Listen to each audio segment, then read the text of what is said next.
Hello everyone, నేను మీ సత్య. అందరూ ఎలా ఉన్నారండి? నేనైతే చాలా బాగున్నాను. మీరు కూడా బాగుండాలని మనస్ఫూర్తిగా కోరుకుంటున్నాను.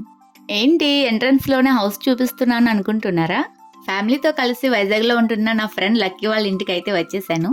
తను ఫస్టే చెప్పింది మీరు ఎప్పుడొచ్చినా సరే ఒక నైట్ అయినా ఇక్కడ టైం స్పెండ్ చేయాలని. సో సాటర్డే ఈవినింగ్ ఇంటి నుంచి స్టార్ట్ అయిపోయాం. ఎందుకంటే సండే పిల్లలకి స్కూల్ హాలిడే కదా, ఆ రోజంతా హ్యాపీగా వాళ్ళతో టైం స్పెండ్ చేయొచ్చు కదా అని చెప్పేసి ముందు రోజే వచ్చేసామన్నమాట. మేము ఇంటికి వచ్చేసరికి లక్కీ ఫుడ్ ప్రిపేర్ చేసేసింది. ఫస్ట్ పిల్లలకి తినిపించేసి మేమందరం కూడా సరదాగా అలా కబుర్లు చెప్పుకుంటూ తినేస్తున్నాం. 4 ఫ్యామిలీ మెంబర్స్ కలిసి వెళ్ళాము. అందరికీ కూడా లక్కీ ఒక్కరితే ఫుడ్ బాగానే ప్రిపేర్ చేసింది. టేస్ట్ కూడా బాగుంది. ఈ చిన్నపిల్లలు కుదురుగా ఓ దగ్గర తినిపిస్తే తినరు కదా, వాళ్ళ మమ్మీ మళ్ళీ బయటికి తీసుకొచ్చి తినిపిస్తుంది. అలా అందరం డిన్నర్ కంప్లీట్ చేసేసుకున్నాం. లక్కీని చూడండి, నేను వీడియో తీస్తున్నానని మొహం కవర్ చేసుకుంటుంది. మా కోసం తను ముందుగానే గులాబ్ జామ్ ప్రిపేర్ చేసి పెట్టింది. నాకు టేస్ట్ చేయమని చెప్పేసి పెడుతుంది. ఫస్ట్ నేను బాగుందని చెప్తే మిగతా వాళ్ళకి పెడుతుందంట. ఇలాగే అన్నీ నా మీద ట్రైల్ వేస్తుంది. డిన్నర్ కంప్లీట్ అయిన తర్వాత అలా అందరం స్వీట్ కూడా తినేసాం. గులాబ్ జామ్ కూడా బాగా చేసింది. టేస్ట్ అయితే బాగుంది. తను చూడండి లక్కీ వాళ్ళ అమ్మాయి. లక్కీలానే తను కూడా చాలా యాక్టివ్ అసలు. అక్కడికి వెళ్ళిన దగ్గర నుంచి మా చిన్నోడిని వదలలేదు అసలు, బాగా ఆడుతుంది. ఎలాగైనా చిన్నపిల్లలతో ప్రయాణాలు అంటే చాలా కష్టమండి బాబు. చూడండి మా రాజీ వాళ్ళ బాబుకి వెళ్ళేటప్పుడే లైట్గా ఫీవర్ వచ్చింది. వాడిని పడుకోబెట్టడానికి నానా అవస్థలు పడుతుంది. ఒకవైపు మా హస్బెండ్ వాళ్ళు టెర్రస్ పైకి వెళ్ళిపోయి క్యారమ్ ఆడుకుంటున్నారు. లక్కీ నేను డిన్నర్ కంప్లీట్ అయిన తర్వాత బీచ్కి వెళ్దాం కదా అని చెప్పేసి మంచిగా ప్లాన్ చేసాం. కానీ మా ప్లాన్ వర్కౌట్ అవ్వలేదు అసలు. ఎందుకంటే ఒకవైపు వీళ్ళేమో టెర్రస్ పైకి వచ్చి క్యారమ్ ఆడుకుంటున్నారు, మరొక వైపు జర్నీ చేసి వచ్చాం కదా ఇప్పుడెందుకు మార్నింగ్ వెళ్దాంలే అన్నారు. లాస్ట్ మమ్మల్ని బీచ్కి తీసుకువెళ్ళలేదు. సర్లే అని ఇంకా మేము కూడా పడుకుని పోయాం.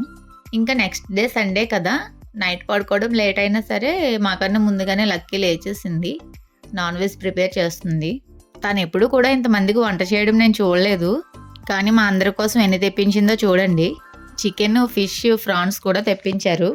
ఇంకా ఇవి సరిపోవు అన్నట్టు మటన్ కూడా తీసుకొస్తా అన్నారా అన్నయ్య. మేమే వద్దన్నాము. ఇవి వండేసరికి చాలా టైం అయిపోయింది. ఇంకా బిర్యానీ చేద్దాం అనుకున్నాం కానీ టైం కుదరలేదు. ఫైనల్లీ వంటలు అయితే రెడీ అయిపోయాయి చూడండి.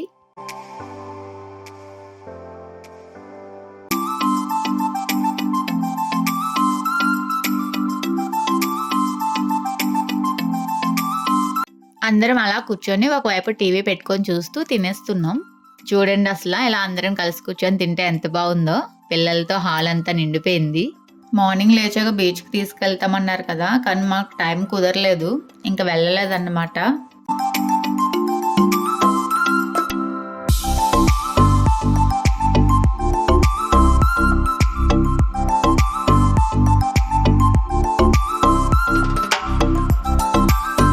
లంచ్ కంప్లీట్ చేసుకున్నాక కొద్దిసేపు రెస్ట్ తీసుకున్నాం. ఈవినింగ్ రెడీ అయిపోయి ఇంటికి స్టార్ట్ అయిపోతున్నాం. మేమందరం వచ్చినందుకు లక్కీ వాళ్ళు చాలా హ్యాపీగా ఫీల్ అయ్యారు. నెక్స్ట్ మండే నుంచి ఎవరి బిజీ లైఫ్ వాళ్ళది, అంతే కదండి. ఎవ్రీడే ఏదో ఒక వర్క్తో బిజీగా ఉండే వాళ్ళకి అట్లీస్ట్ సండే అయినా సరే ఇలా ఫ్యామిలీ మెంబర్స్తో కానీ ఫ్రెండ్స్తో కానీ టైం స్పెండ్ చేయడం వల్ల కొంచెం మైండ్ కూడా రిలీఫ్ అవుతుంది కదా. సో నాకైతే చాలా హ్యాపీగా అనిపించింది. లక్కీ మాకు బాయ్ చెప్తుంది. ఒకవైపు వాళ్ళ అమ్మాయి అయితే మేము వెళ్ళిపోతున్నామని ఏడుస్తుంది పాపం.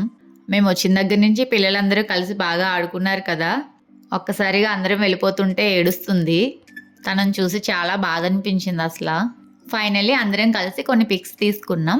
ఇక ఇంటికి అయితే స్టార్ట్ అయిపోయాం. నా వీడియో మీకు నచ్చినట్లయితే లైక్ చేయండి, షేర్ చేయండి, సబ్స్క్రైబ్ చేసుకోండి. Bye guys.